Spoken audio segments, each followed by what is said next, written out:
Assalamualaikum dan salam sejahtera dari kami di Sirim. Nama saya Airul Izani, hos anda pada hari ini.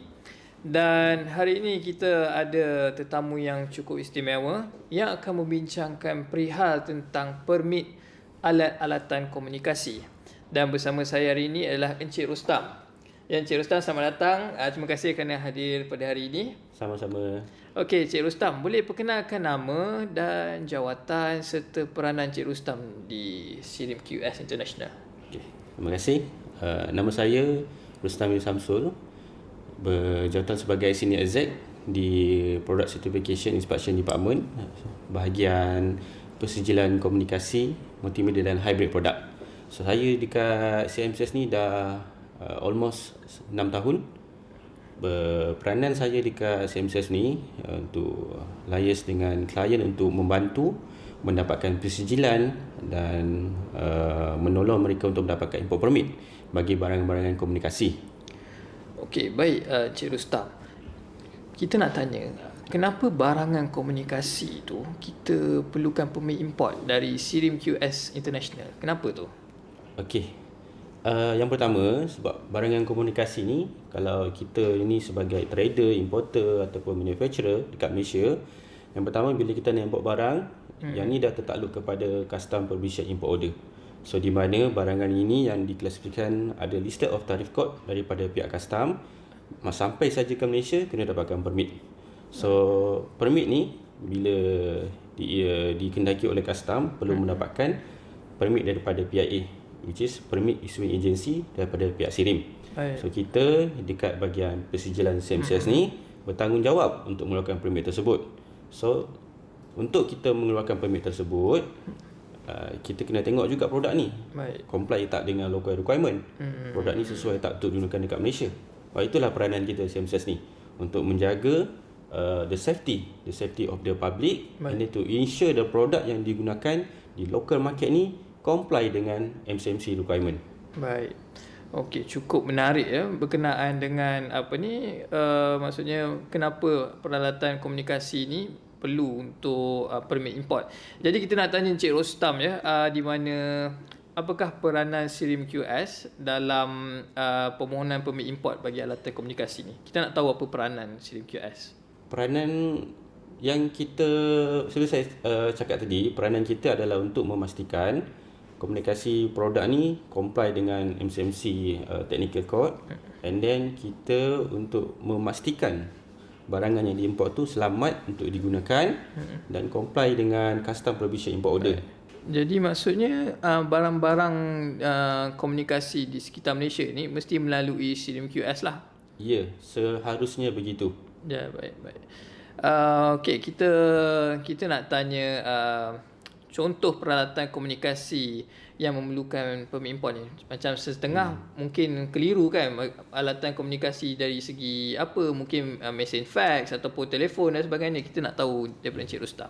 So semua alat-alat barang komunikasi, contohnya kita smartphone, contoh smartphone ni, so kita ada komputer, pembelian komputer riba, dan kita ada tablet, router ke, semua jenis. So alat-alat komunikasi ni is a very wide range scope dia.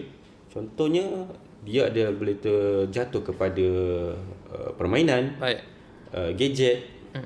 Kita pun ada electrical product yang hybrid. Contohnya kita ada vacuum cleaner, smart robotic vacuum cleaner. Contohnya kita ada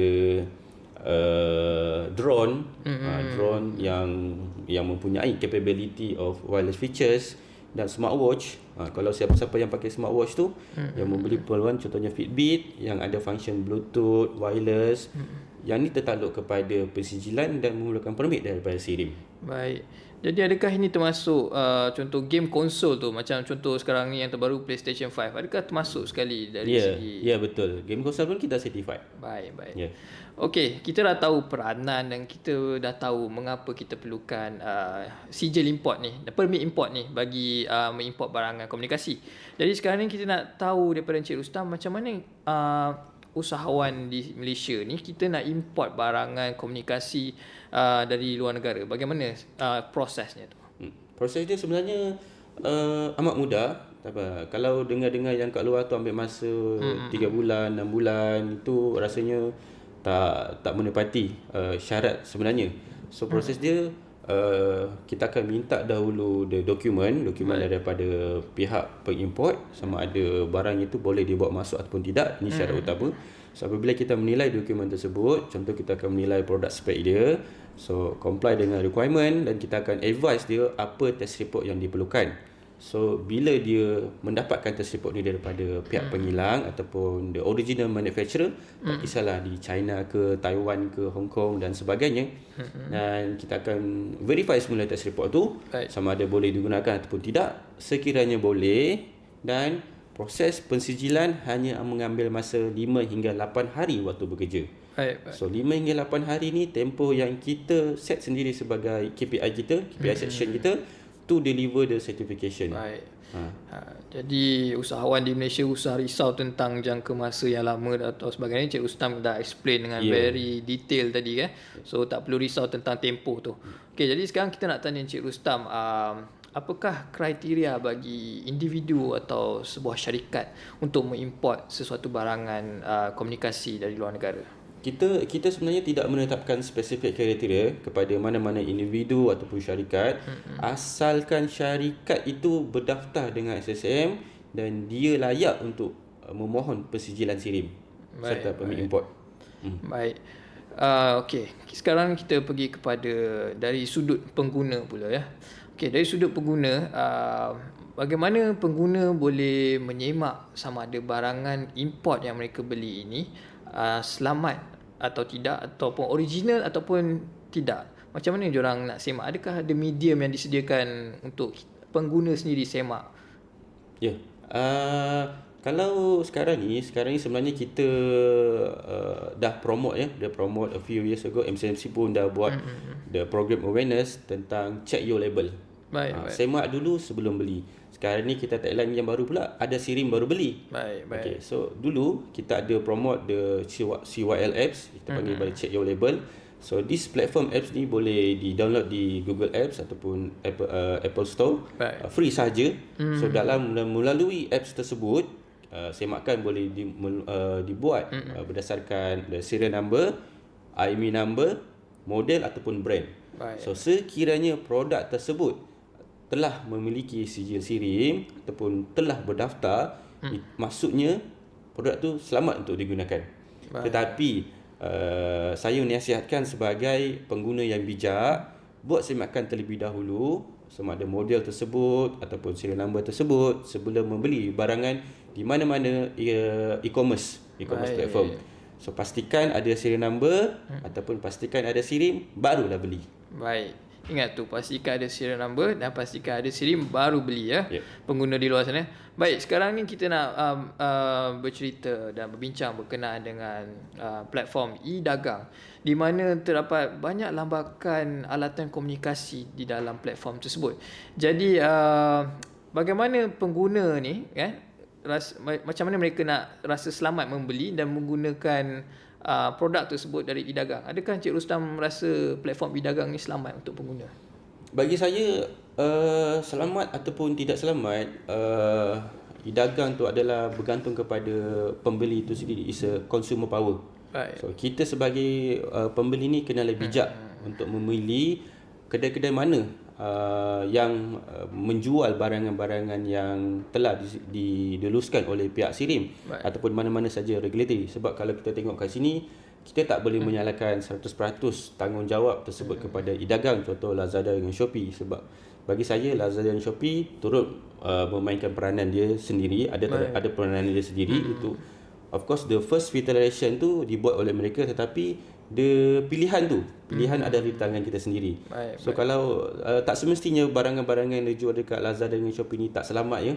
Ada juga yang company yang betul-betul comply dengan local requirement, contohnya comply dengan Suruhanjaya Tenaga, MCMC, even medical device pun ada, alat-alat perubatan. So company-company macam ni patut dijadikan sebagai contoh kepada company-company lain. So kita sebagai pengguna, saya gesa kepada seluruh rakyat Malaysia yang menonton podcast ni, kita kena pastikan buat pilihan yang bijak. Kita sebagai tanggungjawab dekat SIRIM ni, tugas kami adalah menjaga the border. Baik. Untuk memastikan segala import barangan yang diimport, komunikasi ataupun barang-barang kita yang lain selamat sebelum dijual ini. Tapi secara generalnya the platform of e-commerce ni membuka ruang sebenarnya. Lebih banyak peluang dan membuka sebagainya. ruang kepada mana-mana saja. Sometimes yang membeli ni pun bukannya kepada lokal, direct from China pun ada. Daripada China pun ada. Jadi itulah sebenarnya kuasa pembeli itu sangat besar ya Encik Rustam sebenarnya. Ya, betul saja. Kuasa pembeli itu sangat besar.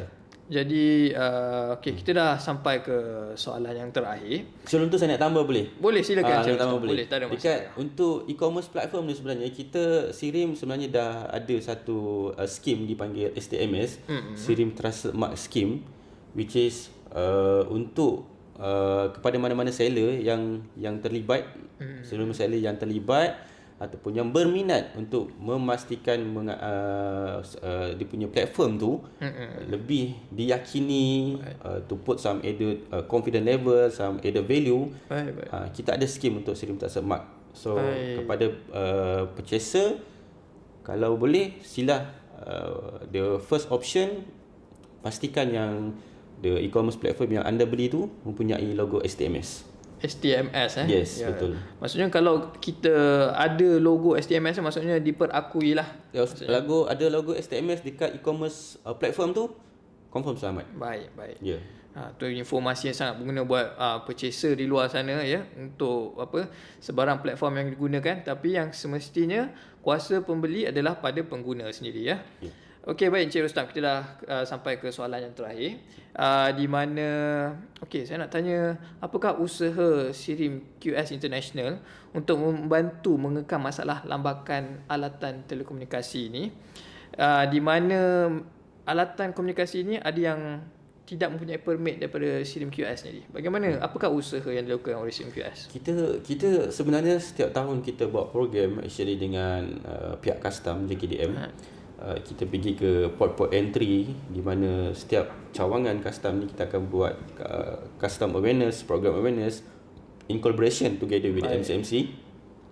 Dan kita pun keep setiap tahun kita akan ada mesyuarat bersama pihak custom, which is untuk listed of the tarif code provision import order, and then the second level kita akan try to engage with the e-commerce platform untuk put some of requirement. Baru-baru ni saya nak maybe boleh saya kongsikan kat sini. Kita pun sebenarnya in collaboration with MDEC. MDEC untuk mewujudkan satu Asian Trusted. Boleh Encik Rustam terangkan MDEC tu dari segi nama panjang, kita tak tahu. Malaysian Digital. Malaysia Digital. MDEC. Baik. So di sini MDEC actually is a chairman for this committee program untuk mewujudkan satu Asian Trusted. Trusted untuk satu Asian. Baik. Okey, banyak kita lihat daripada penerangan Encik Rustam di mana usaha-usaha kerajaan dan juga badan-badan di Malaysia ini untuk membantu pengguna dari segi keselamatan dan juga sama ada barang tu original atau tak. Okey, saya nak ucapkan terima kasih kepada Encik Rustam pada hari ini kerana sudi meluangkan masa untuk bersama-sama berkongsi berkenaan dengan barangan alatan telekomunikasi yang diimport dari luar negara. Dan pentingnya buat semua, pastinya perlu ada permit, perlu menjalani segala prosedur yang ditetapkan oleh SIRIM QS dan juga badan berkuasa yang lain. Dan sedikit kata-kata terakhir pada Encik Rustam kepada viewers kita pada hari ini. Saya dah banyak cakap dah, tapi pastikan ada SIRIM baru beli. Baik, ada SIRIM baru beli. Jadi itu sahaja dari episod podcast pada kali ini. Dan kepada viewers di luar sana, anda juga boleh menonton dan mendengar podcast episod pada hari ini di saluran YouTube rasmi SIRIM Berhad dan juga Spotify SIRIM Berhad. Anda juga jangan lupa untuk follow, like kami di social media iaitu Facebook, Twitter, Instagram dan juga TikTok. Jadi kita berjumpa lagi pada episod yang akan datang. Dan sekali lagi terima kasih Encik Rustam pada hari ini dan insya-Allah berjumpa lagi pada episod akan datang. Terima kasih. Assalamualaikum.